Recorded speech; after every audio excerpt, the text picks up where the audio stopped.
l'identità friulana è una delle identità regionali che arricchiscono, diciamo, il panorama europeo, per cui è importante dare il massimo della visibilità e il massimo della conoscenza, come ovviamente le altre identità.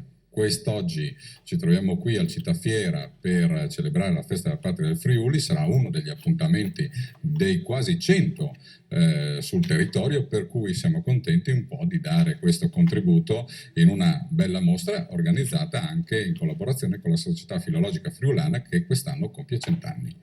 Innanzitutto parti il saluto dal professor Federico Vicario, che è il nostro ideale, di tutti i soci da Filologiche Friulane, che sono ben 3.500.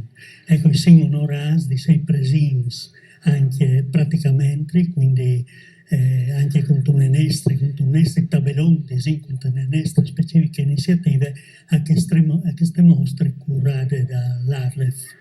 Non sia difficile spiegare perché sostenere la riscoperta e la valorizzazione della propria lingua, della propria cultura e quindi della propria terra, della propria identità.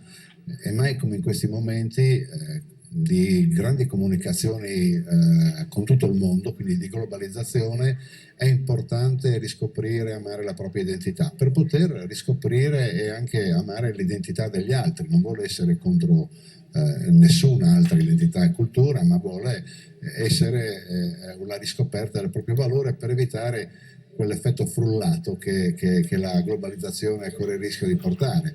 È bello avere un mondo pieno di identità e di culture e iniziamo a riscoprire anche la nostra.